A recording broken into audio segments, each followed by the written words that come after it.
Sí, muy buenos días a todos. En primer lugar, muchísimas gracias por vuestra presencia, tanto a los ponentes como a los participantes. Vamos, sin más dilación, a empezar con nuestras sesiones de trabajo.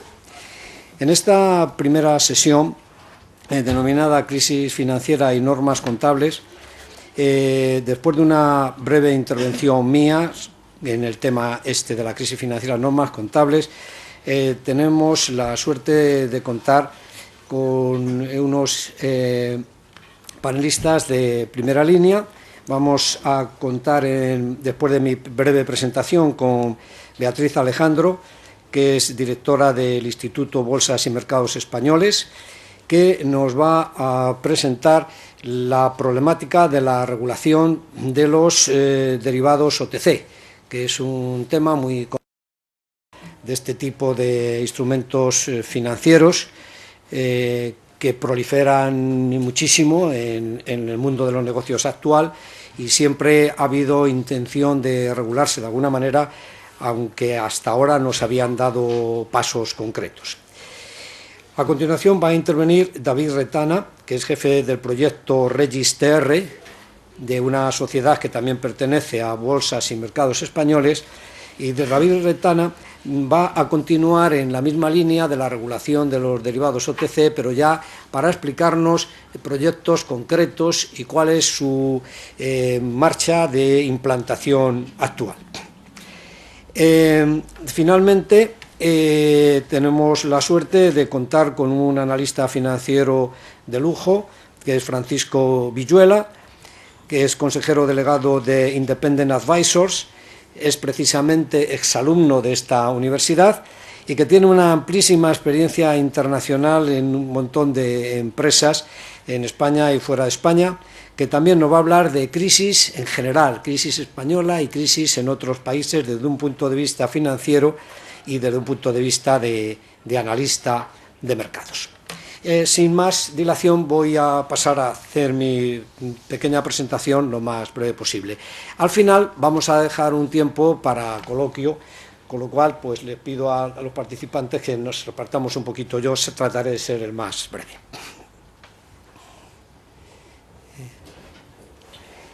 Juan.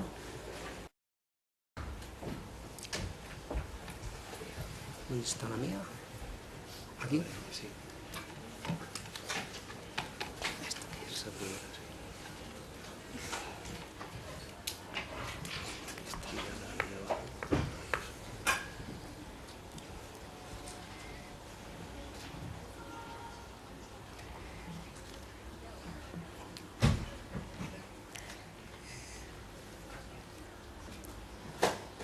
Bien, yo voy a hablar de crisis financiera y normas contables para referirme muy concretamente y de la forma más directa, porque el tiempo no permite hacer muchos rodeos, a cómo la implantación de las normas internacionales de contabilidad se ha hecho en Europa y en España, para centrarme en lo relativo a las entidades financieras.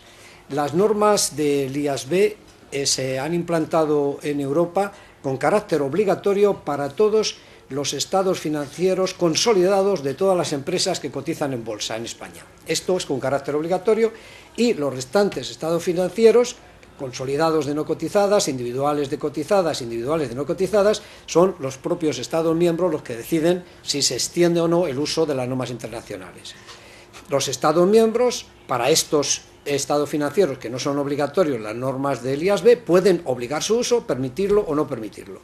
De manera que hay un total de 27 alternativas que un país puede adoptar para los estados financieros no consolidados de las empresas que no cotizan en bolsa. De manera que, si nos hablamos de estados financieros distintos de los estados financieros consolidados de las cotizadas, pues tenemos desde una amplísima variedad de cómo lo hace cada país. Por ejemplo, los estados financieros consolidados de las compañías financieras, aunque sean no cotizadas, son obligatorios en Bélgica, Italia, Portugal y 7 países más de la Unión Europea, más pequeños.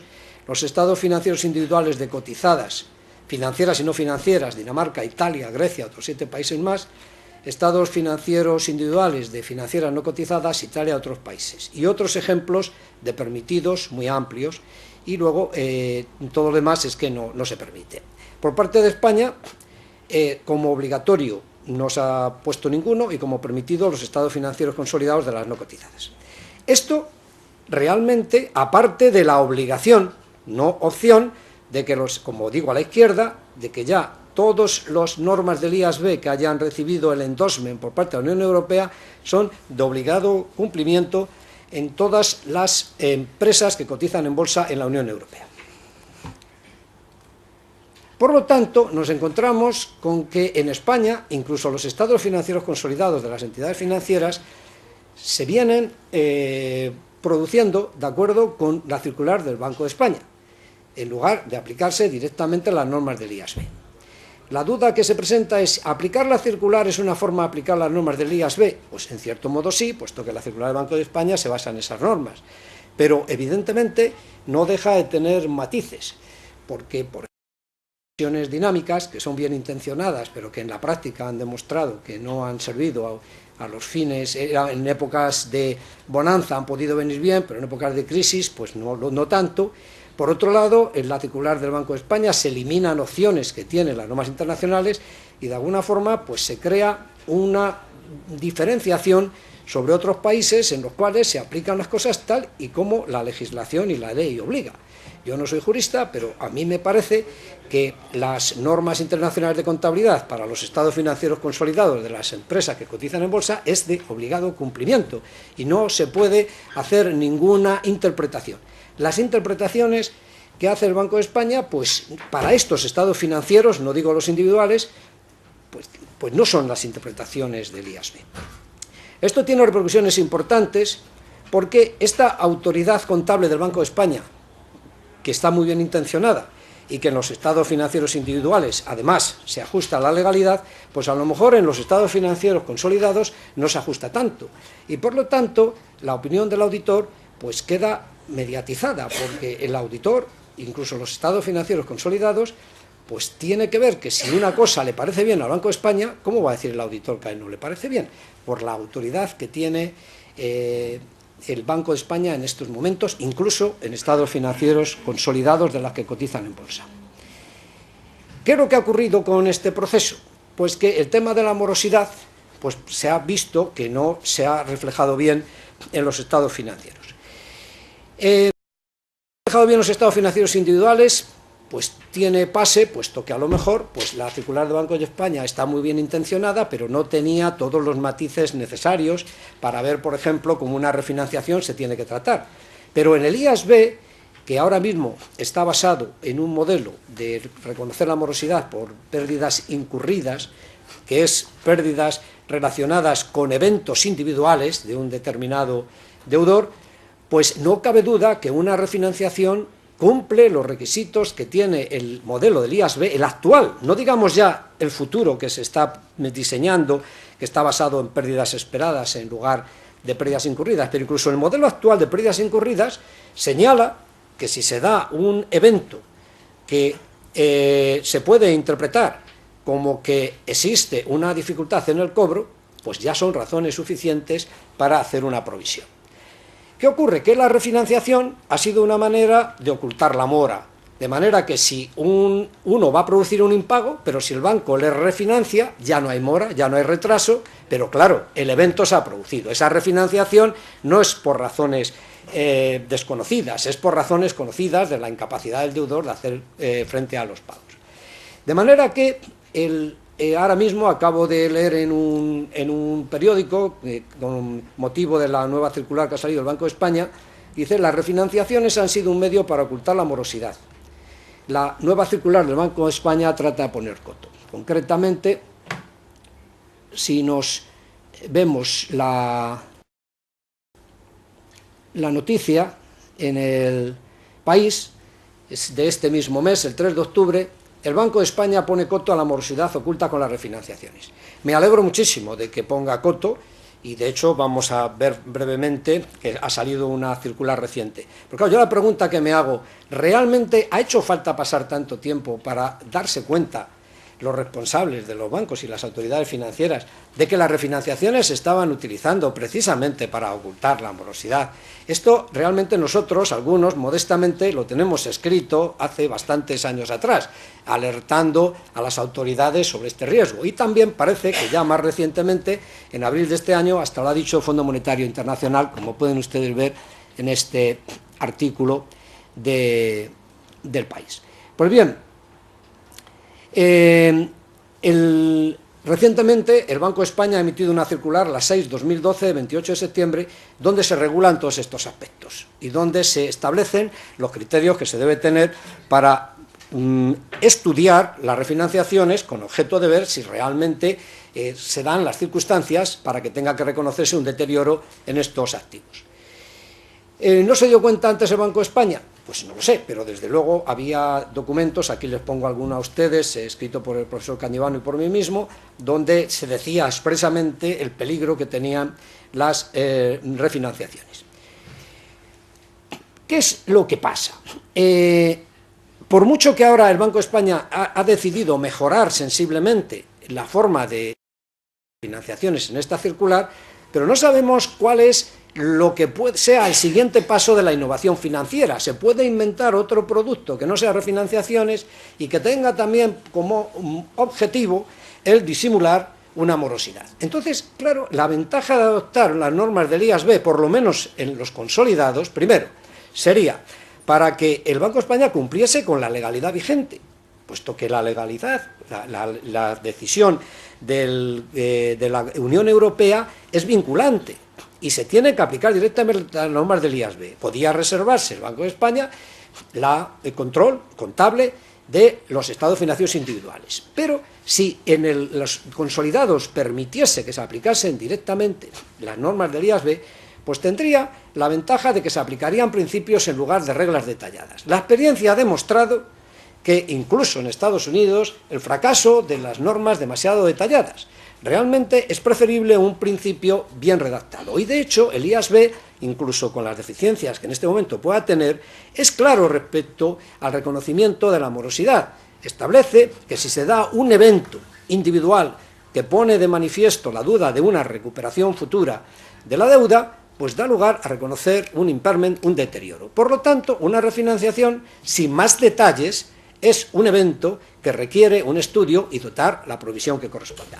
La circular del Banco de España nueva ayuda, pero no cabe duda que más ayudaría que se aplicase directamente la normativa al IASB. Además, de esta manera, la responsabilidad directa y de auditores. En estos momentos nos encontramos que se lee uno en la prensa que cuando alguien se le acusa de algo contesta, ya lo sabía el Banco de España. Y parece ser que si ya lo sabía el Banco de España, lo he oído respecto a una caja de Galicia, le he oído también auditores que contestan, no, ya lo sabía el Banco de España. Bueno, pues se evitaríamos y cada uno sería responsable si se aplica directamente la normativa del IASB a los estados financieros consolidados de las entidades financieras que cotizan en bolsa. Si algo sale mal, se podrá pedir responsabilidad a los administradores y se podrá pedir responsabilidad a los auditores sin que ellos puedan contestar, ya lo sabía el Banco de España. Hay que mejorar la credibilidad en la Unión Europea y el resto del mundo. Con estas particularidades autárquicas de querer nosotros siempre tener que poner las reglas contables, porque parece que si no se ponen las reglas contables es que no mandas.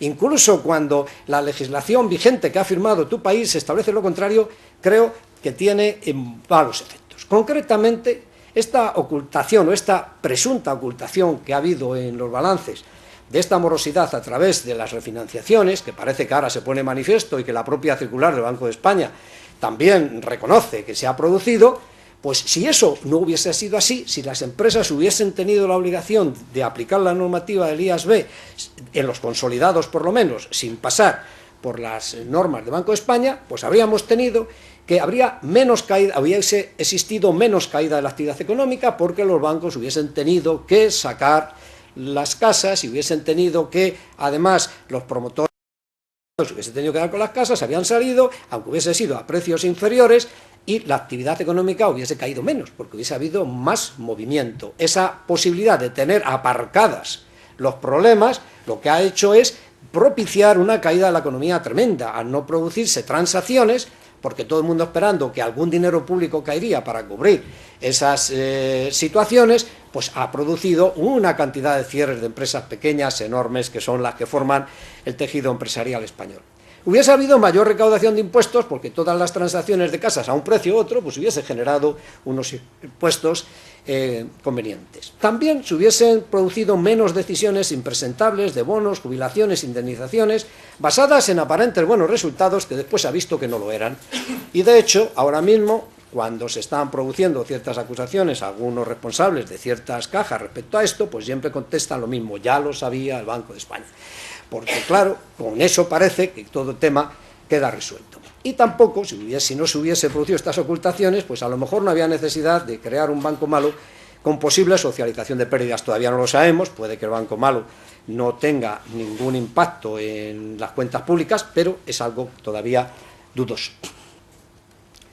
Las conclusiones.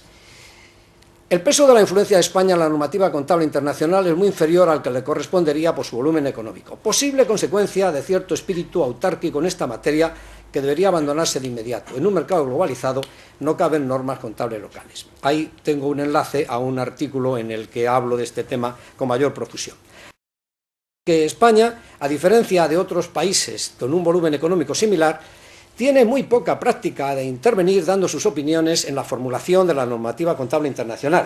Cuando nosotros vemos una norma en borrador en el IASB, pues nos encontramos que hay contestaciones absolutamente de todos los países, nos encontramos que en el caso de España pues son muy pocas, si alguna, a lo mejor del profesor Villanueva o alguna otra aislada, pero realmente todas esas ideas que tienen nuestros sesudos representantes para poner pegas a la implantación de las normas internacionales que se han desarrollado, no se expresan en el momento en que se están formulando, para tratar de que esas opiniones puedan tener mayor peso en la formulación de esta normativa. Sin embargo, cuando luego hay que aplicar la normativa, se esgrimen particularidades técnicas que se presumen ser de mayor calado que las que se han tenido en consideración para emitir la propia normativa, con la excusa de esa normativa que nos viene, pues aplicarla con ciertas cortapisas y no de manera general. De manera que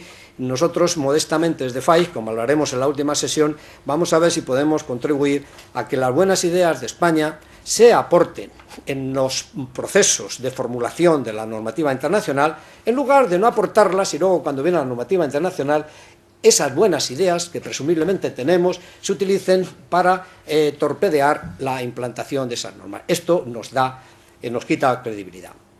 Parece que ahora el Banco de España está dando buenos pasos, esperemos que alcance. Porque por muchas reglas que se definan, solo emitiendo y auditando los estados financieros, por lo menos los consolidados, sobre principios aplicados a los hechos, se podrá emitir una adecuada información y pedir responsabilidades sobre ella. Creo, para finalizar, que sí, y todavía creo que estamos a tiempo, de que en algún momento el Banco de España se decida por aceptar que en los estados financieros consolidados de las entidades que cotizan en bolsa, por lo menos estos, y quizá todos los estados financieros de las entidades financieras consolidados, aunque no coticen en bolsa, sería bueno que aceptase la aplicación directa a las normas del IASB. Esta decisión tendría muchísimas ventajas, porque el Banco de España podría seguir controlando los estados financieros individuales, que son los que tienen más repercusión en la distribución de dividendos, pero permitiría que se pudiesen exigir responsabilidades a los administradores y a los auditores sin que ninguno, por lo menos en los consolidados, pudiese contestar, ya lo sabía el Banco de España. Muchas gracias. Vamos a ver. Seguimos a continuación con la presentación de Beatriz Alejandro, de la que antes les hablé. ¿Sabes dónde está, no? Sí, lo tengo.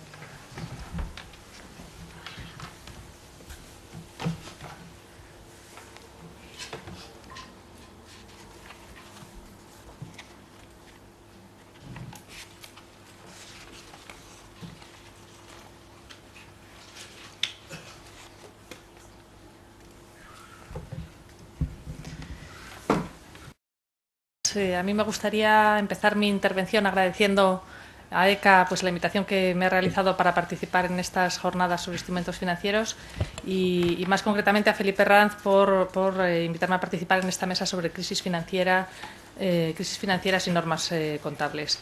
Bueno, la verdad es que hablar de esta última crisis financiera nos lleva en algún momento a hablar de productos derivados y eso es lo que ha hecho que se considere interesante que tanto David Retana como yo de Bolsas y Mercados Españoles pues, participemos en este debate. Entonces, no tenemos mucho tiempo disponible. Yo voy a tratar de ajustarme a esos 10-12 minutos que me han asignado y en ese sentido, pues lo que quiero es plantear una serie de conceptos sobre productos derivados, una serie de ideas de manera muy sintética y lo que sí es que ya les pido disculpas por la agilidad verbal de la que voy a hacer uso durante estos minutos. Entonces, mi punto de partida es una afirmación que hizo Warren Buffett al calificar a los productos derivados como un arma de destrucción masiva para el sistema financiero. Warren Buffett, como saben, es un inversor, empresario, filántropo, que en algún momento ha liderado el ranking mundial de hombre más rico del mundo y que, por lo tanto, creo que hay que dedicar por lo menos unos minutos a analizar afirmaciones como esta, ¿no? Entonces, esta frase fue titular en los periódicos cuando visitó España en el año 2008, buscando oportunidades de compra de empresas y la verdad es que en ese momento ya había caído, todavía no se había producido la quiebra de Lehman Brothers, aunque sí que es cierto que él ya había incluido esta afirmación en un informe que envió a sus accionistas en el año 2002 y, por lo tanto, pues tuvo un cierto carácter premonitorio, ¿no? Y la verdad es que si analizamos históricamente pues, casos de pérdidas que han generado los productos derivados, vemos que efectivamente han causado problemas a las empresas. Ahí en los últimos 20 años pues tenemos algunos casos de empresas de todo tipo, financieras, no financieras, que han sufrido diferentes niveles de pérdidas con distintos productos, ya sean derivados de renta fija, es decir, en el ámbito de la renta fija, de la renta variable, de la divisa. Entonces, yo voy a dedicar unos minutos simplemente a hablar del caso Barings, para ver cómo de alguna manera ese caso fue un revulsivo, ¿no?, en el sistema financiero internacional y condicionó los segundos acuerdos de Basilea. Y, por otro lado, voy a hablar también unos minutos de las pérdidas que sufrió AIG derivados sobre riesgo de crédito tras la quiebra de Lehman Brothers. Por el importe de esa pérdida de 150.000 millones de dólares, que excede con mucho a cualquier otro caso de pérdidas que se hubiera generado con anterioridad, y también por la relación que evidentemente pues, ha tenido este caso con esta crisis, ¿no? Entonces, antes de hablar de estos dos casos, simplemente plantear una serie de ideas. Como ustedes saben, los productos derivados son simplemente transacciones económicas a plazo en las que se fijan hoy el precio al que se va a realizar una compraventa en una fecha futura y, por lo tanto, estamos hablando de que no se realiza hoy la compraventa del activo, pero, sin embargo, sí que se producen los efectos económico-financieros equivalentes. Es decir, estos instrumentos permiten y vender el riesgo asociado a un determinado activo. Entonces, se negocian en dos ámbitos diferentes. Tenemos los mercados OTC o los mercados no organizados, en los que las partes entran en contacto, es decir, establecen un acuerdo que negocian a medida, ¿no?, porque la negociación es directa entre las partes, y de este modo consiguen eliminar el riesgo de mercado, es decir, saber ya, tener certidumbre sobre a qué precio van a comprar o van a vender un activo, pero tienen que asumir un riesgo de contrapartida, la posibilidad de que en la fecha de vencimiento su contraparte incumpla, y también, en cierto modo, un riesgo de liquidez, porque contraen obligaciones a largo plazo y si quieren deshacerse de esas obligaciones en una fecha anterior al vencimiento, pues pueden tener cierta dificultad. Y entonces, un poco para paliar estos inconvenientes que tienen los mercados OTC, surge un entorno alternativo de negociación que son los mercados organizados, donde aparece una figura fundamental que es la Cámara de Contrapartida, que se interpone en toda transacción económica a plazo, asegurando el buen fin de las operaciones y, por lo tanto, eliminando el riesgo de crédito, y que además funciona con una estandarización de los contratos y de esa manera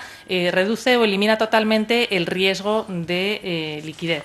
Entonces, estos dos mercados evidentemente están muy relacionados entre sí, se retroalimentan el uno al otro y lo que sí que podemos ver si analizamos volúmenes de negocio, pues es que los mercados OTC tienen un volumen muy superior a los mercados organizados.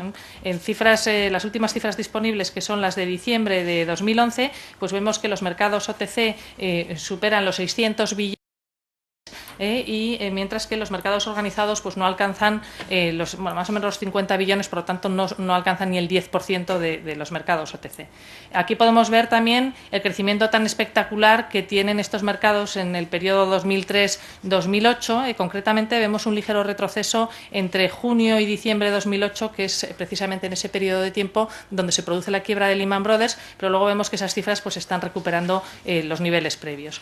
Y en este sentido, simplemente comentar que si analizamos esos volúmenes de negocio de los mercados OTC por producto, vemos que la mayor parte de la negociación pues son derivados sobre tipos de interés, que a la hora, como veremos luego, de plantear una posibilidad de pasar esa negociación que actualmente está teniendo lugar en mercados OTC a mercados organizados, la dificultad que nos vamos a encontrar es que ese mercado OTC es fundamentalmente derivado sobre tipos de interés y que los derivados sobre tipos de interés son difícilmente estandarizables. ¿De acuerdo? Y entonces ahí nos encontramos con una dificultad que nos lleva a una solución intermedia, que es la del registro que va a comentar David. Y luego, por último, simplemente comentar aquí este crecimiento que no existía al principio de los años 2000 y que aparecen aquí unos derivados sobre riesgo de crédito que tienen un crecimiento importante y luego una ligera contracción tras la quiebra de Lehman Brothers. Muy bien, pues ahora ya sí empezamos a hablar del caso Barings, plantear un poco los hechos. El 26 de febrero del año 95, Barings hace públicas unas pérdidas de algo más de 1.300 millones de dólares generadas por posiciones que había tomado en el contrato de futuro sobre el índice Nikkei. El banco Barings, estas posiciones las había tomado pues un operador de que trabajaba en Singapur. Entonces, el Banco Barings era un banco con mucha solera, que llevaba funcionando, hablan de que era el banco de inversión más antiguo del mundo, creado en el siglo XVIII, que había participado pues, en la financiación de las guerras napoleónicas, en la compra del Estado de Luisiana.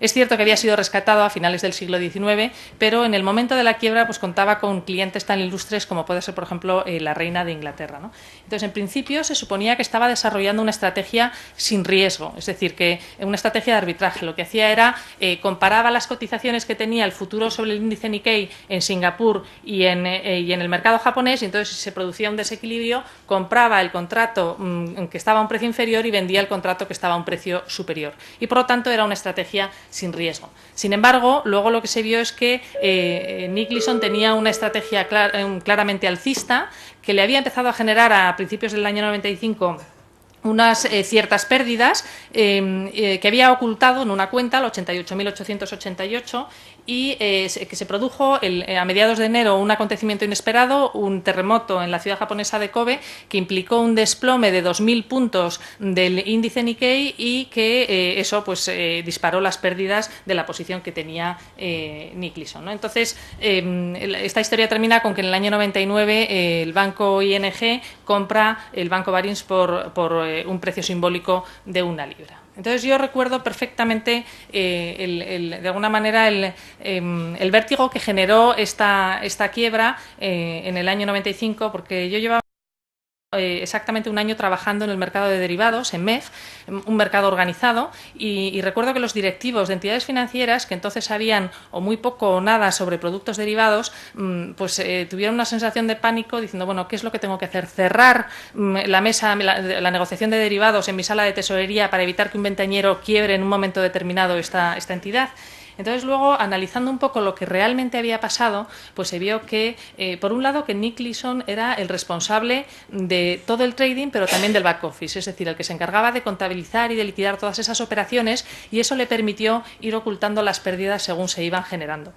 Además, en el año 94 hubo una auditoría interna que identificó que Nick Leeson tenía excesivas responsabilidades y que se recomendó que se diluyeran, ¿no?, esas responsabilidades. Y no se hizo caso a este informe. Y por otro lado, el equipo directivo de Barings no identificó o no quiso ver ningún riesgo en los excesivos beneficios que Nick Leeson había aportado al banco, que en concreto el año previo a la quiebra habían supuesto casi el 50% del beneficio del banco, ¿no? Y por supuesto tampoco investigó pues, las enormes transferencias de fondos que se hicieron durante el mes de enero, cuando empieza a caer el índice Nikkei, que superaron pues los 800 millones de libras tanto desde Londres como desde Japón, ¿no? Porque al ser posiciones tomadas en un mercado organizado, pues se les iban exigiendo garantías y la liquidación diaria de pérdidas y y ganancias.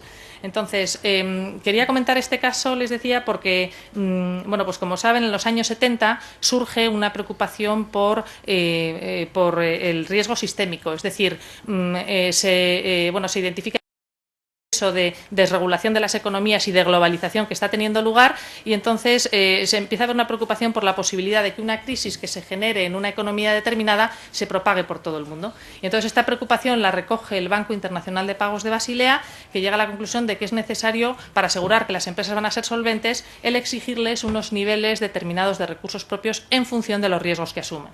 Entonces se llega a un primer acuerdo de estos requerimientos de capital en el año 88, en las que fundamentalmente se mide el riesgo de crédito. Es decir, para entonces las entidades financieras en los años 70 se dedicaban fundamentalmente a prestar dinero y a tomarlo prestado, y por lo tanto ese era el riesgo que había que evaluar. Para cuando se llega al primer acuerdo en el año 88, las entidades financieras ya han cambiado, pasan a tener importantes carteras de fondos y de activos de renta fija, de renta variable, etcétera, y entonces se incorpora mediante una revisión la medición del riesgo de mercado mediante la metodología VaR. Y en el año 95 quiebra el Banco Barings, y entonces pues se pone de manifiesto que una entidad puede perder dinero porque presta dinero y no se le devuelve, porque tiene unas acciones en cartera cuyo precio ha caído, pero también porque no tiene una estructura organizativa adecuada. Y entonces eso hace que en los segundos acuerdos de Basilea en el año 2004 se incorpore como un pilar básico el riesgo operacional, que es el que recoge este riesgo. Y actualmente estamos implantando Basilea III, que como consecuencia de esta última crisis pues se ha traducido en un importante aumento de los requerimientos de capital. Bueno, ya para terminar, simplemente comentar un par de minutos lo que ha sido la crisis actual.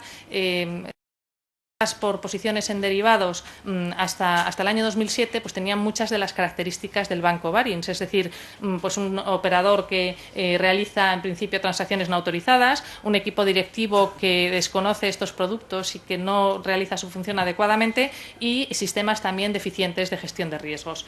Ahora, la crisis de 2007 ha cuestionado al sistema financiero en su conjunto, y muy especialmente a dos tipos de productos. Uno de ellos las titulizaciones, de las que no voy a hablar por falta de tiempo, y otro de ellos los CDS, los Credit Default Swap, que generaron este nivel de pérdidas tan elevados para la aseguradora AIG tras la quiebra de Lehman Brothers. Entonces aquí simplemente quería poner un vídeo que es un extracto de la película Inside Job, que le recomiendo si le interesa estos temas, que habla sobre estos productos. Había otra bomba de tiempo en el sistema financiero. AIG, la compañía de seguros más grande del mundo, vendía inmensas cantidades de derivados llamados permutas de incumplimiento crediticio. Para los inversores que tenían CDO, las permutas de incumplimiento crediticio funcionaban como una póliza de seguro. Un inversor que compraba una permuta de incumplimiento crediticio pagaba a AIG una prima trimestral. Si la CDO tenía problemas, AIG se comprometía a pagar al inversor por sus pérdidas. Pero a diferencia de los seguros comunes y corrientes, los especuladores también podían comprar permutas de incumplimiento crediticio a AIG para apostar por el fracaso de CDO que no tenían. En la industria del seguro solo puedes asegurar algo que tienes.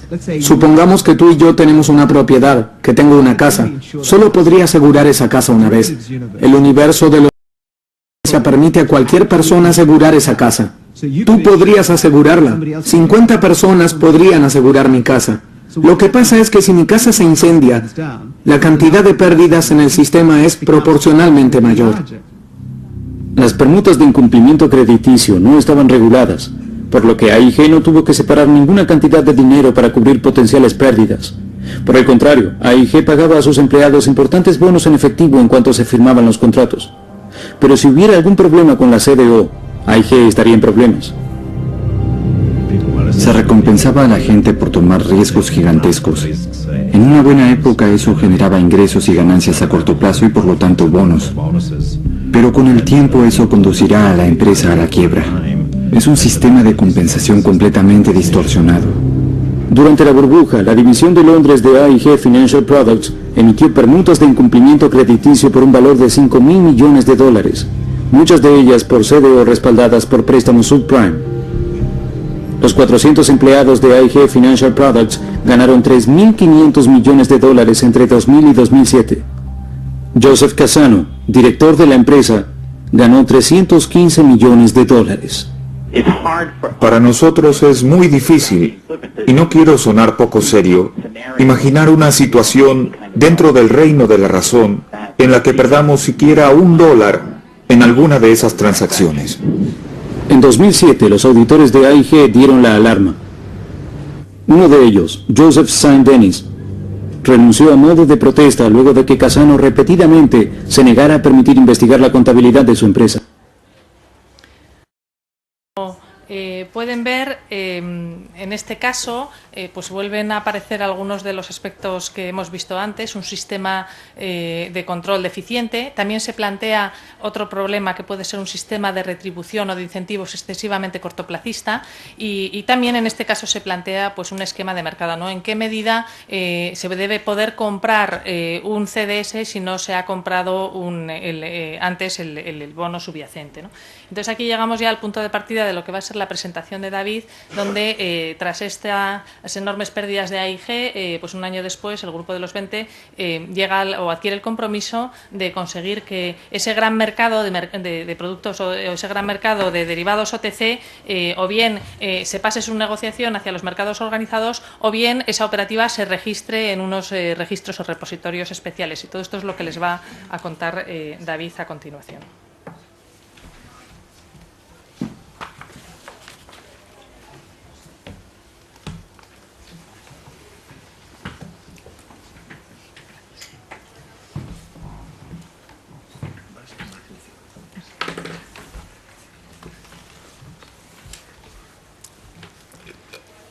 Buenos días a todos.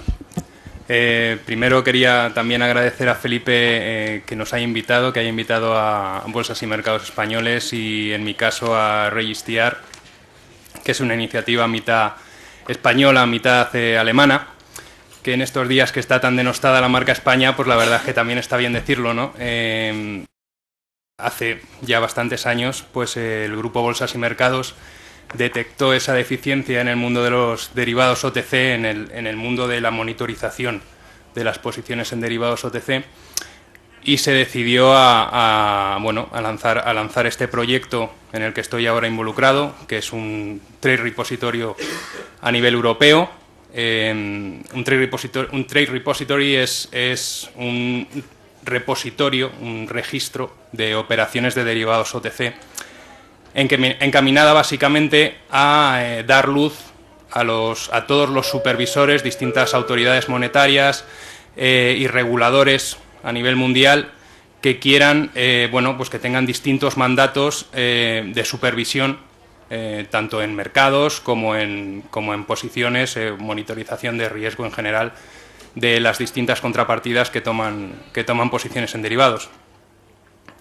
Entonces, bueno, dicho esto, me gustaría también comentar, al hilo del vídeo que nos ha puesto Beatriz, que bueno, pues que todos ahora vemos un poco ojipláticos, ¿no?, este tipo de películas, ¿no?, y nos parece todo tan obvio, ¿no?, pero la realidad es que, con tantos reguladores y tanta regulación y tantas autoridades monetarias y siendo el centro de todo este cataclismo los Estados Unidos, que siempre están a la vanguardia de financieros, ¿no?, y que tienen las comisiones de supervisión más potentes, pues lo cierto es que han demostrado que no fueron capaces de ver esto a tiempo. O sea, no eran capaces de entender el riesgo que estaban tomando las distintas entidades, ¿no?, entre ellas AIG o más tarde Lehman Brothers, el cual, bueno, pues cuando se produjo ese colapso de Lehman Brothers y yo estaba en el mercado también de derivados español, pues el cataclismo fue brutal porque nadie sabía a ciencia cierta el riesgo que tenía Lehman Brothers ni con quién lo tenía, de modo que cualquier rumor podía hacer quebrar a cualquier broker, a cualquier entidad financiera, ¿no? Entonces, lo que es curioso es que, bueno, pues tenga que venir un cataclismo de esta magnitud para que haya un acuerdo político a nivel mundial, ¿no? Y que se reduce en esta frase, ¿no?, o esta declaración del Grupo de los 20 que se produjo en Pittsburgh en el año 2009.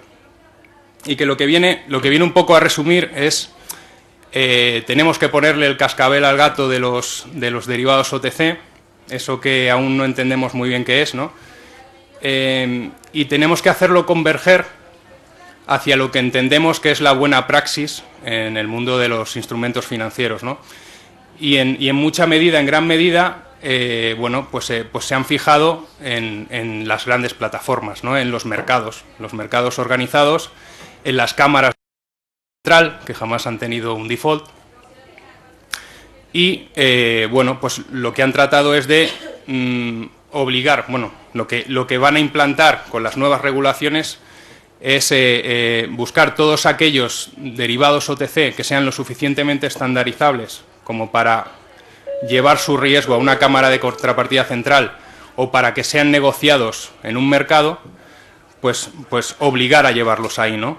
Y todos aquellos derivados que por su complejidad y por su complejidad tanto en la monitorización, en la negociación o en llevar el riesgo a una cámara no se puede hacer, pues también obligar a una mejor práctica de mercado para evitar todos los riesgos que hay alrededor de la negociación de derivados OTC, que no solamente se reducen al riesgo de contrapartida, ¿no? que es el más claro, ¿no? Entonces, bueno, pues como decía, esta declaración lo que dice es hay que llevar los contratos suficientemente estandarizables OTC a plataformas electrónicas, mercados, por ejemplo, y compensados en cámaras de contrapartida central. Y por último, surge esa nueva figura, esa nueva infraestructura de mercado que son los trade repositories y que van a ser nada más que eso, el registro informático al cual van a acudir los reguladores para monitorizar las exposiciones de las contrapartidas, riesgo sistémico, para monitorizar los abusos de mercado, etcétera. ¿Cómo se ha traducido ese acuerdo político? Bueno, pues en Estados Unidos se ha hecho el Dodd-Frank Act como regulación de primer nivel, y a partir de esa regulación de primer nivel, tanto la SEC como la CFTC, las dos comisiones encargadas de supervisar los derivados OTC, bueno, pues han hecho su normativa aplicada de ese Dodd-Frank Act. En Europa ya ha entrado en vigor el 16 de agosto EMIR, la regulación sobre el reglamento sobre derivados OTC, cámaras de contrapartida central y trade repositories, esto es lo que regula, y el nuevo organismo europeo supranacional creado el año pasado, que se llama ESMA, es la comisión que se encarga de implantar toda esta regulación a nivel técnico en Europa. De modo que sobre los derivados OTC, en los próximos tiempos, EMIR, como os digo, ya está en vigor, MiFIR todavía no. Estas dos son las regulaciones que atañen a los derivados OTC. MiFIR se encarga de toda la normativa alrededor de la negociación de los derivados en trading facilities, en plataformas electrónicas, y EMIR pues regula todo lo que es llevar los derivados OTC a cámaras de contrapartida central, esa obligación, y luego también la obligación de reporting de cualquier contrapartida. Cualquier que toma una posición en derivados OTC está obligada a informar a un trade repository de la posición que ha tomado. Y además hay una batería de obligaciones, como os comentaba antes, para toda aquella operativa OTC que no se pueda llevar a cámara ni a mercado y que se ha llamado Risk Mitigation Techniques o técnicas de mitigación de riesgo, entre las que, bueno, os destaco la obligatoriedad, siempre que sea posible, de la confirmación electrónica de las operaciones. Este es un defecto muy importante en el mundo de los derivados OTC, porque muchísimas de las operaciones que se negocian pues simplemente están amparadas por una firma física de un contrato que muchas veces pues es enviado por correo. Se tarda mucho en confirmar las operaciones. Para que os hagáis una idea, en el mundo de derivados OTC la media de tiempo en confirmar una operación varía en torno a los 15 días aproximadamente, con entidades, bueno, dependiendo del cliente, ¿no? pero desde luego son muchos días en los que hay un riesgo legal, hay un riesgo operativo, un riesgo de contrapartida que no se puede tener, ¿no? Y que no existe en los mercados organizados. Y luego, bueno, pues otras obligaciones, como dar una valoración a esos derivados de manera frecuente y recurrente, y la gestión de ese riesgo aportando colateral, que eso es algo que se hace en los mercados organizados y que, sin embargo, en los mercados OTC pues no se está haciendo. Simplemente el artículo 11, que os he comentado, que habla de eso, de acelerar la confirmación electrónica de las operaciones, que se confirmen cuanto antes, que no exista ese riesgo. Y bueno, pues otra serie de técnicas como la reconciliación de las carteras con tu contrapartida y control de riesgo en general.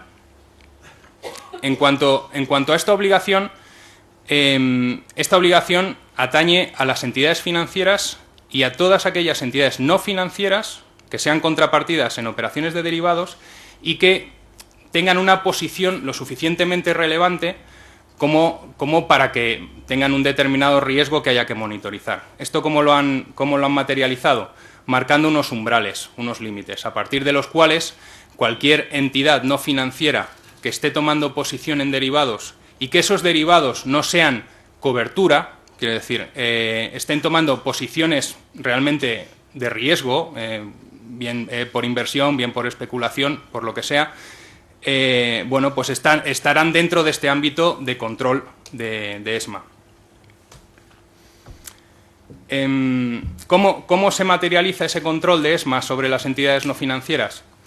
Pues, bueno, en realidad el control lo hace la propia entidad no financiera y lo hace sobre su propia posición, y si supera esos umbrales de toma de riesgo en derivados, tiene que notificárselo al regulador, a ESMA. De modo que si durante 30 días ha superado ese umbral de riesgo, tiene que notificárselo, y a partir de ese momento toda la posición que toma se tiene que registrar en una cámara, ¿vale? Esto es una de las partes de EMIR más controvertidas, porque cambia el modus operandi total de las entidades no financieras, que no están acostumbradas a llevar su riesgo a una cámara de contrapartida central y que no tienen un departamento de tesorería lo suficientemente ágil como para hacer los movimientos de cash y de colateral diarios que exige el estar dentro de una cámara de contrapartida central. Pero bueno, finalmente lo que se ha hecho es marcar esos umbrales, eso es lo que ha decidido ESMA, marcar esos umbrales, pero sin embargo intentando no afectar a la actividad normal de una entidad no financiera. De modo que han definido claramente lo que es una cobertura para ellos, ¿no? Para que no haya incertidumbre dentro de la contabilidad de las empresas.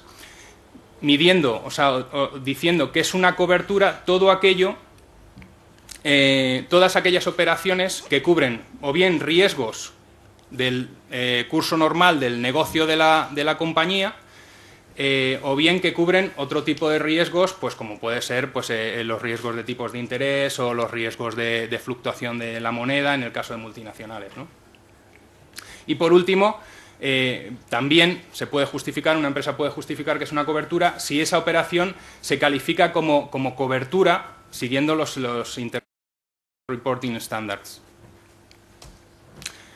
Aquí os enseño un poco para que os hagáis una idea los umbrales, esos umbrales que en realidad son bajos. Estamos hablando en el caso de por ejemplo, de foreign exchange, de derivados sobre divisa. Bueno, pues que cualquier entidad que tome posiciones especulando, ¿vale?, que no sean cobertura, por encima de los 3.000 millones en bruto, no es mucho, ya está sujeta a esas obligaciones de llevar su operativa a cámara. Y por último, bueno, pues resumiros todo el ámbito de obligaciones de EMIR. Como os he dicho, se podría resumir en la obligación de clearing, en llevar todos los derivados que sean estandarizables a cámaras de compensación, que existe esa exención para las entidades, como acabo de decir, no financieras, que solamente hacen actividad de cobertura y están por debajo de esos umbrales de inversión.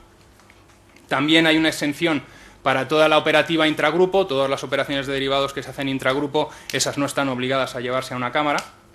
En cuanto a la obligación de reporting, a la obligación de llevar la operativa a un trade repository, no hay ninguna exención. Incluso aquí en Europa nos hemos pasado y hemos incluido también los derivados listados.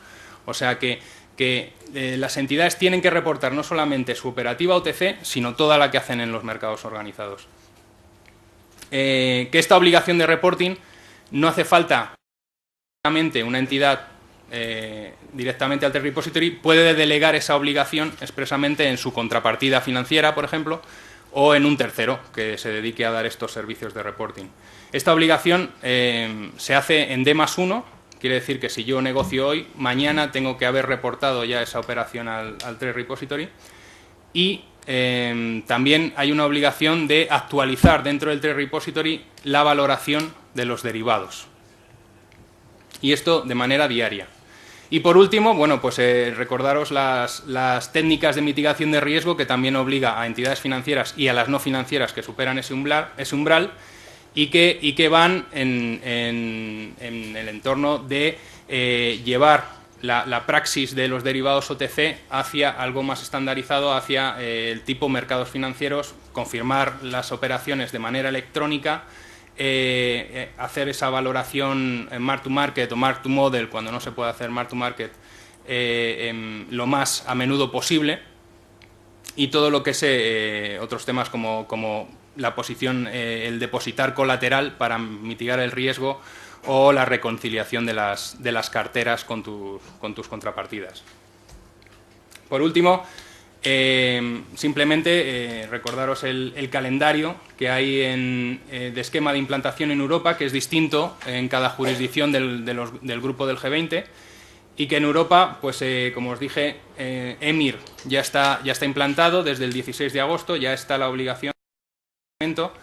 La obligación de reporting, que es en lo que a mí me atañe, empieza en julio de 2013, pero esta obligación que ha marcado ESMA a partir de julio de 2013 de reporting está sujeta a que la Comisión Europea acepte el draft que ha propuesto de la definición técnica de toda esta regulación que ha propuesto ESMA a la Comisión Europea. Si es así, la aprobará seguramente luego Consejo y Parlamento Europeo, y bueno, pues empezaremos a implantar todo esto a partir de julio de 2013. Gracias. Francisco.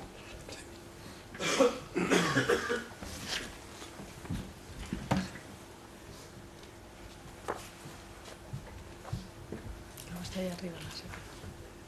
¿Sabes dónde lo tienes? Sí. ¿Cómo vamos de tiempo para dejar tiempo para colocación? Pues con 20 minutos quedan 10, con 25 quedan 5. O sea que... Pues una versión resumida. O sea, 5 minutos, hasta menos 5, más o menos. 20 minutos puedes, quedan 10, y si son 22 tampoco pasa nada, dejamos Bueno, lo hago muy cortito. A ver. Si era esta.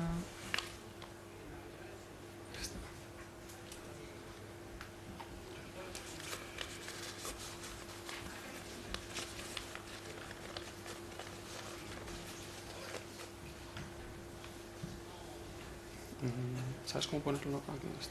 ponerlo aquí en forma de...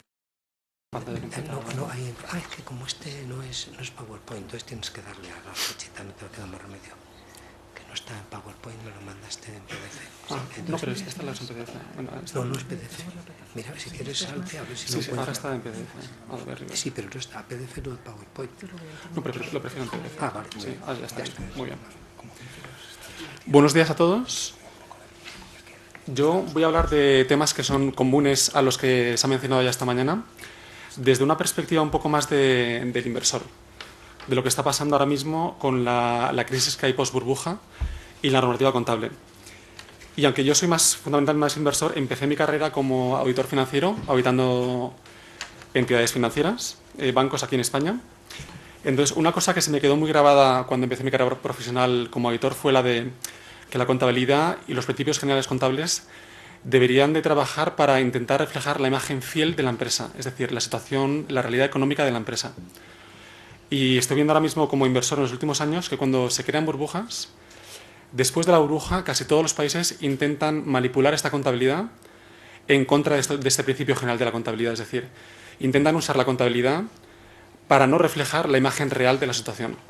Y esto crea, en mi opinión, la falta de confianza que ocurre en muchas economías después de una burbuja financiera. Voy a hacer una versión resumida de mi presentación que va a tratar sobre 3 formas diferentes de afrontar lo que ocurre en una economía después de las burbujas, cuando están fundamentalmente las burbujas de crédito. La estrategia más común que se suele utilizar es la que se utilizó, por ejemplo, en Japón a principios de los años 90, que es la de ocultar el problema. Aquí la contabilidad se utiliza de formas muy diversas, que por ejemplo, en el caso de Japón, durante casi 7 años intentaron ocultar la realidad financiera. Se hizo realmente la no contabilización de créditos morosos como morosos. Se creó un pequeño banco malo, que tenía el acrónimo de CCPC, que compraba los activos tóxicos a los bancos con créditos que le concedía el propio banco. Entonces se transformaba un crédito moroso en un crédito no moroso. Muchas quiebras fueron encubiertas como refinanciaciones, como ha comentado antes Felipe, que también se está utilizando aquí en España. Hubo transferencia de créditos fallidos a precios por encima del mercado a entidades asociadas pero no consolidaban. Este agujero legal se cerró a los 8 años de haberse utilizado. También hubo un aumento del riesgo de la cartera crediticia, que fue una especie de huida hacia adelante, es decir, los bancos no podían compensar los agujeros que iban surgiendo en el tiempo con la rentabilidad interna, entonces intentaron aumentar el riesgo que corrían para aumentar la rentabilidad. Esto hundió a algunos bancos también después. También el gobierno permitió que se continuaran pagando dividendos, ignorando un poco la situación interna de los bancos. Y en resumen, había un gran problema de gobierno corporativo. Al ser los principales accionistas de los bancos, también los que habían sido los principales receptores de los créditos de estos mismos bancos.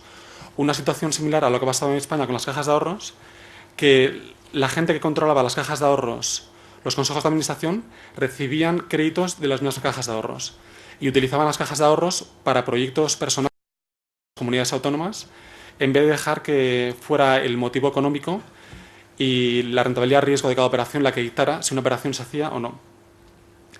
En Japón esto no funcionó. Durante los primeros 5 años, del año 90 al 95, hubo una inacción gubernamental completa, con una esperanza de una recuperación futura, muy parecida a lo que ha pasado en España con los brotes verdes. Se esperaba que la economía se fuera a recuperar rápidamente y que un tirón de la economía global empujara a la economía japonesa. Del 95 al 97, los problemas ya se hicieron evidentes para todo el mundo, pero el gobierno se resistió a actuar y solamente fue a partir del año 97 que se empezaron a adoptar medidas para ya intentar sanear el sistema financiero. Se adoptó una normativa contable americana que aumentó el reconocimiento de pérdidas en un 50%. El gobierno volvió a inyectar ya directamente 30 trillones de yenes a la economía y la amenaza de la liquidación fue bastante eficaz. Entonces, cuando se empezaron a liquidar las entidades financieras más pequeñas, ya el resto de las entidades se pusieron un poco en marcha, hubo mucha reestructuración de balances, se liquidaron activos tóxicos, hubo varias grandes fusiones y ventas de bancos a entidades extranjeras. Desgraciadamente, una de las principales lecciones que podemos aprender de crisis de burbujas especulativas anteriores es que la rapidez es muy importante. Cuanto más tiempo estén los activos tóxicos bloqueando una economía y absorbiendo capital, peores perspectivas hay de recuperación posterior. Esto se puede ver muy bien en el caso de Japón. Este es un gráfico del Nikkei, que aunque se podría medir de maneras muy diferentes, he utilizado el indicador de la bolsa japonesa porque mide un poco el valor que una economía le da a los beneficios futuros que espera sacar del tejido económico de ese país. Es decir, el valor de una acción en bolsa futura de beneficios de esa empresa. Entonces vemos aquí que en el año 90 alcanzó un pico. Aunque no se puede leer muy bien la escala, se ve claramente que desde el año 90 la economía japonesa ha estado en caída libre y continúa allá abajo, no ha vuelto a recuperar ni de cerca los niveles anteriores. Entonces, aquí hubo 2 problemas, que fue la tardanza en la actuación, que si empiezas a actuar a los 8 años, la economía ya está demasiado endeudada, los niveles de paro ya han crecido demasiado, y aunque intentes actuar, ya es demasiado tarde para la economía. La segunda estrategia que se suele utilizar en crisis financieras es la de mover el problema. Es decir, la primera es ignorar el problema hasta que ya se hace tan evidente que tienes que actuar. Lo que ha hecho, por ejemplo, Irlanda ha sido mover el problema, que es el uso del banco malo, pero ya a gran escala. Esto crea lo que se llama el contagio de las pérdidas del sector privado al sector público. Y es lo que se llama también el contagio a la crisis soberana. Es decir, una crisis que en principio era financiera, de entidades privadas, se contagia al Estado. Y al final acaba hundiendo la economía que intenta rescatar a esas entidades privadas. La cronología aquí es similar, es diferente, pero es muy similar en el sentido que primero se intenta ignorar el problema. El gobierno irlandés empieza inyectando dinero, 5.500 millones de euros, a los 6 principales bancos. Esto fue en el año 2008, que es cuando estalló la crisis aquí en Europa. Un año después, los 5.500 millones de euros no fueron suficientes, se inyectan 7.000 millones de euros. El año siguiente ya se produce de forma completa el contagio de la economía privada a la economía pública, y entonces el ratio de deuda pública sobre PIB de Irlanda está en 32 puntos porcentuales. Ya no se puede financiar el mercado porque la gente ya no confía que el Estado irlandés tenga la capacidad para devolver esas deudas, y es aquí cuando Irlanda decide solicitar y recibe 85.000 millones de euros de la Unión Europea que se dedican solo para sanear a la banca, porque el Estado irlandés no tiene problemas. El problema que tiene ahora es por haber absorbido esas pérdidas del sector privado. El año siguiente los 85.000 millones de euros no fueron suficientes y el paquete de la ayuda llega ya a los 150.000 millones. Y ya un año después, estamos en el 2012, ya ha habido comentarios de Merkel que comenta que se está estudiando una recapitalización directa con fondos de la Unión Europea a la banca irlandesa. Entonces yo creo que queda bastante claro que la estrategia de mover el problema del sector privado al sector público lo único que hace es llevarse al sector público por delante. En general, las deudas de los bancos son de la misma magnitud que el PIB de un país. Entonces, el mover el problema de sitio no suele resolver el problema. Aquí vemos también el índice de la bolsa irlandesa desde el año 2007, que estaba cotizando cerca de 10.000 puntos y ahora ha caído a niveles de 3.000 puntos y es bastante estable dentro de la gravedad porque ha caído a un tercio de su valor inicial. Hay una tercera estrategia que consiste en actuar mucho más rápido, es decir, en cuanto detectas los problemas se actúa, y para romper el contagio del sector privado al sector público, lo que se hace es que el sector privado asuma todas las pérdidas que se puedan absorber legalmente y únicamente después entra el Estado para garantizar la estabilidad del sistema financiero. Esta estrategia ha sido probada por Inglaterra, Islandia y Letonia. En ambos casos, en los tres casos, en el año Inglaterra liquidó varias entidades, entre ellas Northern Rock, intervino RBS, HBOS y los TSB, inyectó capital de diferentes formas, tanto capital puro como bonos convertibles. También utilizando una especie de credit default swaps, lo que hizo fue garantizar un esquema de protección de activos, pero a cambio de esa garantía que era de obligado cumplimiento para los bancos, es decir, los bancos tenían que comprar esta garantía del Estado, pero a cambio de una especie de multa muy importante cada año. Entonces, hasta que las entidades no hubieran reducido el tamaño de sus activos tóxicos a un determinado nivel, tenían que pagar esta multa cada año. Entonces ponías un incentivo en la entidad privada en reducir ella misma sus activos tóxicos. Islandia fue más agresivo, nacionalizó los tres grandes bancos del país, suspendió pagos a todos los acreedores, aunque ahora está renegociando la deuda. Y Letonia también, en el año 2008, es decir, muy rápido, pidió y recibió un rescate del Fondo Monetario Internacional por 7.500 millones y nacionalizó el segundo mayor banco del país. 4 años después, vemos que Inglaterra tiene la rating de crédito AAA, se financia con tipos a 10 años al 1,9%, que es apenas un poco más de lo que se financia Alemania y un poco más de lo que se financia Estados Unidos. Islandia vemos que ya también 4 años después tiene crecimientos del PIB positivos ya desde el año pasado y tiene ratings de crédito superiores a los de España. Y Letonia está creciendo ahora mismo al 5,9% y el mes pasado hubo un cambio al presupuesto para el año del 2012 en el que se cambió el presupuesto no para aumentar los costes, como se hace aquí en España cada trimestre, sino para aumentar el gasto social, porque han visto que los ingresos del Estado han sido superiores a los esperados. Entonces yo creo que se ve que si se actúa rápidamente el contagio del sector privado al público, haciendo que el sector privado asuma las pérdidas antes de que llegue el sector público a estabilizar el sistema, los resultados suelen ser bastante mejores que los que hemos visto de Japón o Irlanda. ¿Cómo se podría hacer esto en España? Bueno, en España de momento se ha intentado la estrategia de tipo Japón, que era ignorar el problema. Teníamos una tasa de deuda pública sobre PIB de 47%, ahora estamos en el 72%, entonces cualquier medida que se intente implementar ahora, 4 años después, cuando la deuda pública casi está duplicado, ya va a costar mucho más. Luego está intentando la estrategia de tipo Irlanda, se va a crear un banco malo, que va a tener una capacidad inicial de hasta 90.000 millones de euros, que ya se espera que se aumente el ratio de deuda pública sobre PIB hasta el 90%, y esto sin contar el banco malo, esto solamente con las inyecciones de capital que ya se han hecho a Nova Caixa Galicia, al Banco de Valencia, a la CAM, a Bankia. O sea que todavía queda mucho por llegar. Entonces, la tercera estrategia que se podría utilizar en España, que es similar a la que se ha utilizado en Islandia, Inglaterra y Letonia, es la de usar al sector público primero y solo después al sector privado. Aquí yo hago un resumen de los activos y pasivos del sistema financiero español. Para que las cifras sean un poco manejables, porque se pierde un poco la perspectiva, Cada bloque que veis, tanto en la izquierda como en la derecha, son 100.000 millones de euros. Entonces vemos que hay 19 unidades en el activo y 19 en el pasivo. Hay 100.000 millones de euros que están en inversiones en bonos de Portugal, Grecia e Irlanda, que no deberían de estar ahí. 400.000 millones crédito a la construcción y crédito promotor, que esta es la clave del problema que tiene España. El problema en España no son tanto las hipotecas y los créditos al consumo, porque aquí las tasas de mora, aunque están siendo récord, están bien provisionadas. 400.000 millones de crédito promotor, suelo rústico, terrenos, que eso, sin financiación, esos terrenos y esos inmuebles valen prácticamente cero. Y en el lado derecho es donde vemos un cambio de cómo estaba este balance hace 10 o 20 años. Vemos que los depósitos de los clientes representan solamente un 36% del pasivo total. Es decir, mucha gente habla de que si liquidamos un banco, los depósitos van a sufrir. Pero realmente los depósitos son apenas un tercio del pasivo de los bancos. El resto están bonos garantizados, que de hecho tienen más senioridad que los depósitos de los clientes, pero tenemos también bonos no garantizados, bonos subordinados y accionistas.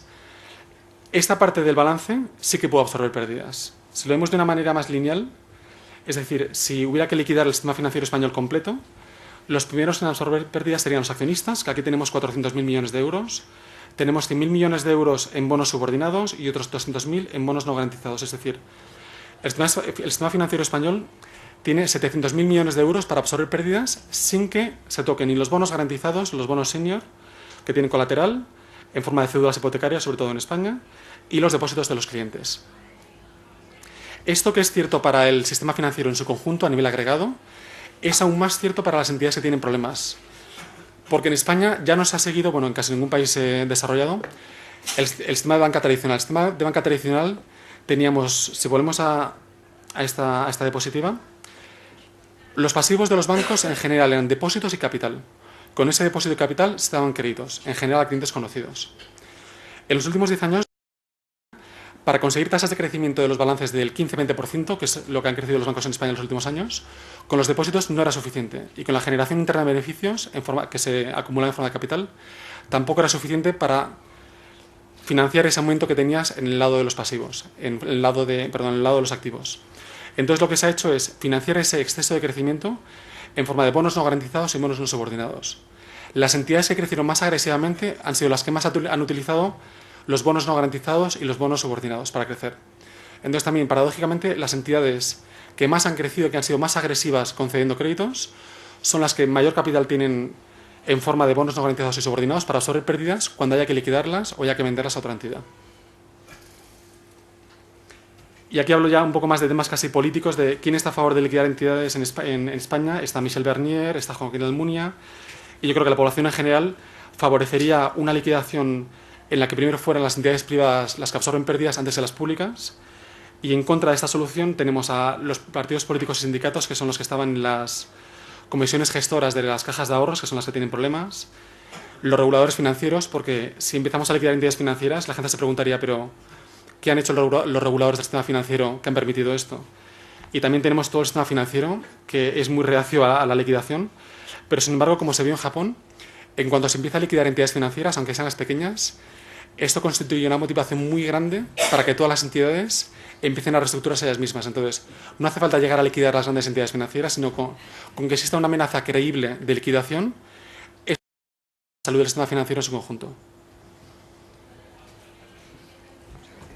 Muchas gracias a todos. Bien, pues vamos a pasar a un breve coloquio. Tenemos unos minutos para que intervengáis vosotros.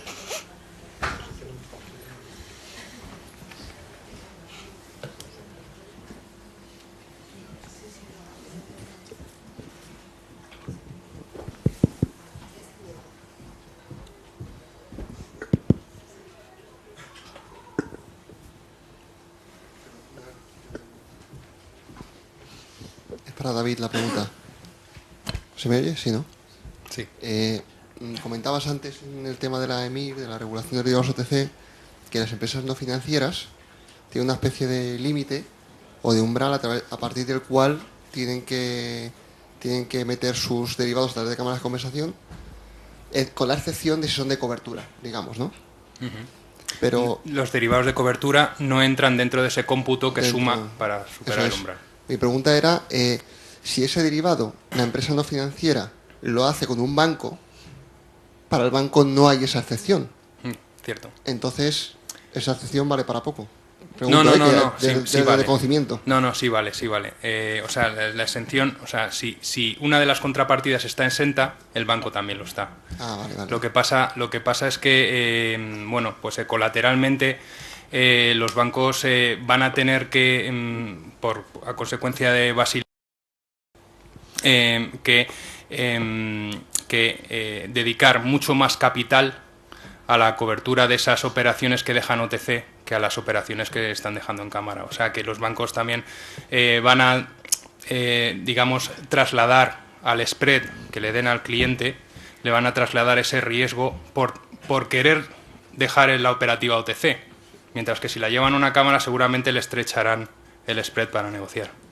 Entonces con que uno esté exento ya está, ya no es obligatorio. Otra cosa es que lo que tú dices de... Vale. Gracias. No.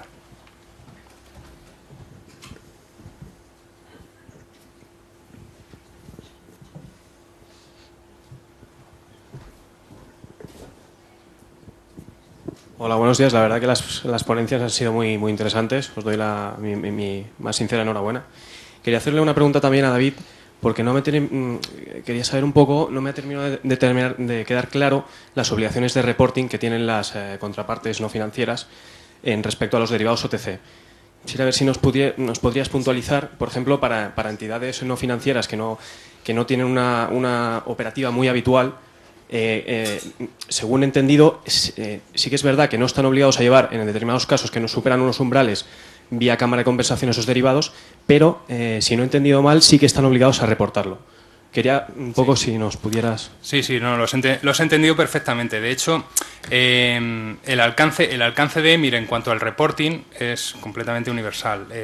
Para cualquier tipo de persona que opera en los mercados de derivados, esa operación y esa persona tiene que estar identificada dentro de un trade repository.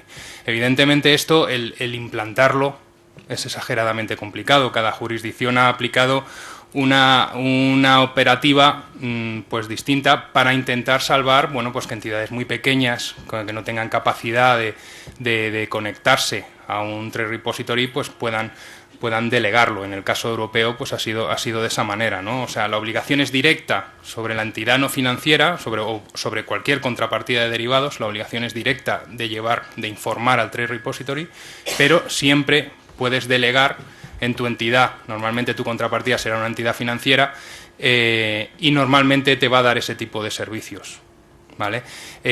La cosa se complica más cuanto mayor es el tamaño de la entidad no financiera, de modo que tiene muchas más contrapartidas, ¿no? Y entonces el tema de la delegación ya no es tan sencillo, ya no es tan directo como cuando siempre operas con la misma entidad financiera o con dos entidades financieras, ¿no? Entonces ahí ya, dependiendo del tamaño, parece como al final la obligación es tuya. Para tener esa obligación controlada, entidades corporates grandes están decidiendo conectarse directamente al repositorio para reportar directamente. Bueno, David, te vamos a acribillar. Nada, encantado. Lo único que no me queda claro es lo del Trade Repository. Cuando hablas que es un organismo único, ¿no? Porque, o ¿cómo funciona? ¿Qué es esto del Trade Repository? ¿Hay muchos o hay uno o es una empresa algo único? Bien.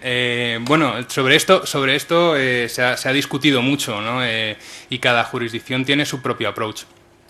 Lo cierto es que aquí en Europa, pues bueno, lógicamente, políticamente, pues se defiende la competencia, ¿no? Los trade repositories son iniciativas privadas, ¿vale? Pues normalmente impulsadas por infraestructuras de mercado ya existentes.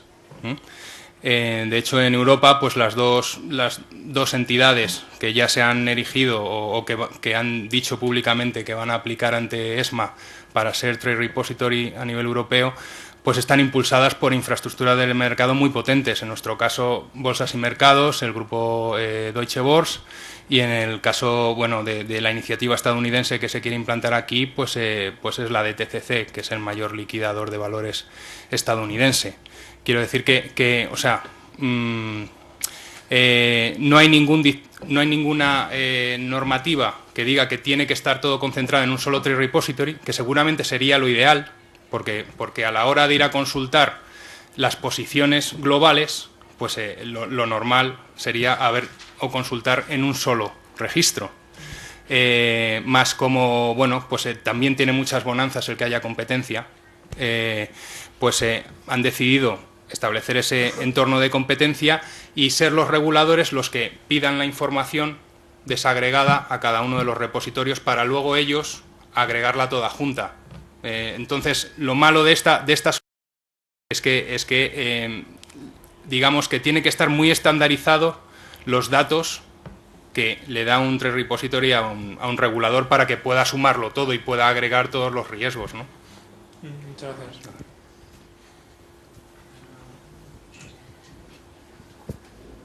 Buenas. Mi pregunta también es para David y para la nueva normativa de EMIR. Para las entidades financieras y en el caso de derivados OTC, no me quedó claro si los derivados es obligatorio llevarlos a cámara, y de no llevarlos a cámara, ¿cuál es el... ¿qué supone no llevarlos a cámara? ¿Un mayor nivel de recursos propios exigibles o cuál es lo que te va a incentivar a llevarlos a cámara y a tener una cámara de contrapartida? Vale, en el caso de las entidades financieras, siempre que el derivado esté marcado como que es un derivado estandarizado y que una cámara está dispuesta a compensarlo, o sea, que si, por ejemplo, IRS, ¿no? Swaps sobre tipos de interés, pues ya existen cámaras en el mundo OTC que compensan ese tipo de productos. Cualquier entidad financiera que negocia derivados sobre tipos de interés va a estar obligada a llevar toda su operativa a cámara, ¿vale? O sea, todos aquellos productos que alguna cámara europea reconocida en Europa sea capaz de compensar, los tiene que llevar a una cámara, ¿vale? Lo que pasa es que cuando opera contra una entidad no financiera le puede pasar lo que comentábamos antes, pues que esa entidad no financiera solamente se dedique a hacer actividad de cobertura, no supere esos umbrales que antes hablamos, y entonces pues decida acogerse a su exención. Perdón. De modo que bueno, pues ya entra un poco dentro de la provisión de servicios que la entidad financiera quiera dar a sus clientes no financieros. Si el cliente no financiero se quiere mantener o quiere mantener su operativa fuera de cámara, pues lo normal es que la entidad financiera le diga, bueno, pues vale, la mantengo fuera de cámara, pero probablemente, como decía antes, el precio que te doy para la operación no va a ser tan bueno, porque yo tengo unos requerimientos de capital más altos que me exige Basilea. David. Una pregunta práctica. O sea, una de las operaciones que se realiza muy típica en las empresas de derivados OTC, pues es el famoso forward de divisa, que también se denomina seguro de cambio.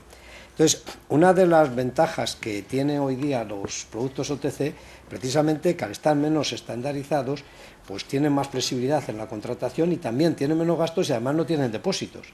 Entonces, ¿cómo un banco, en este caso, yo no sé si hay una cámara para los derivados de tipo de cambio, pero podría haberla porque es un producto que se conoce cuál es el tipo de cambio, sí, de dólar.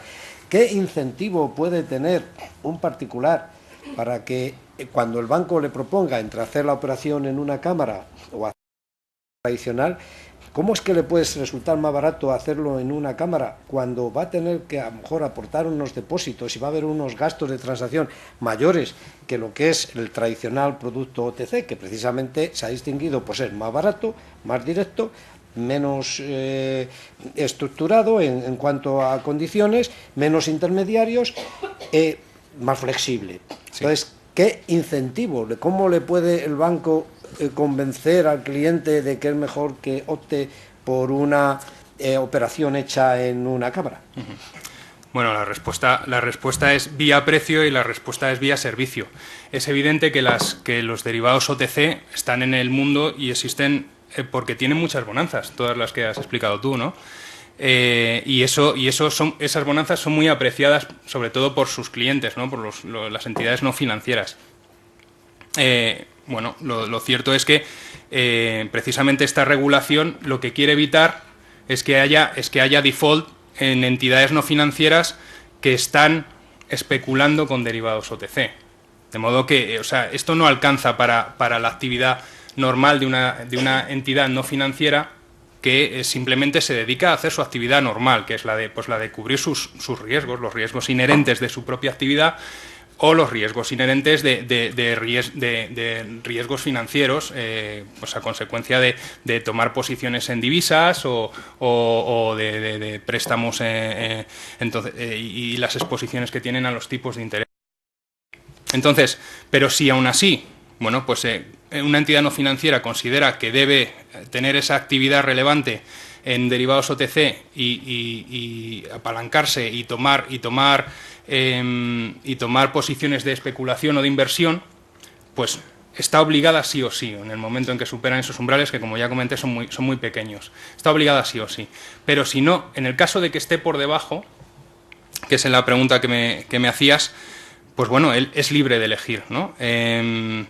Entonces, bueno, pues ahí está el mercado, las distintas entidades financieras y lo que cada una esté dispuesta a asumir. Bueno, pues yo el feedback que tengo de grandes entidades financieras internacionales es que van a tratar de incentivar llevar la operativa a cámara, ¿no? Porque para ellos los requerimientos de capital son muy relevantes. La diferencia está en 8-1 aproximadamente entre dejarlo OTC o llevarlo a una cámara, y entonces eso se tiene que traducir en el precio. De modo que claro, pues si resulta que alguien está de acuerdo, una entidad no financiera está de acuerdo en llevarlo a una cámara, pues el precio va a ser mucho más ventajoso, ¿no?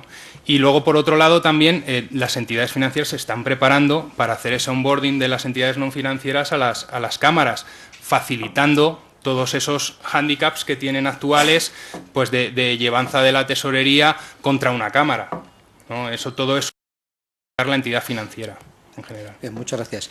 Bien, pues es la hora prevista. Tenemos muy poquito tiempo para tomar un café y, si es posible, pues incluso hasta seguir charlando sobre el tema. Muchas gracias.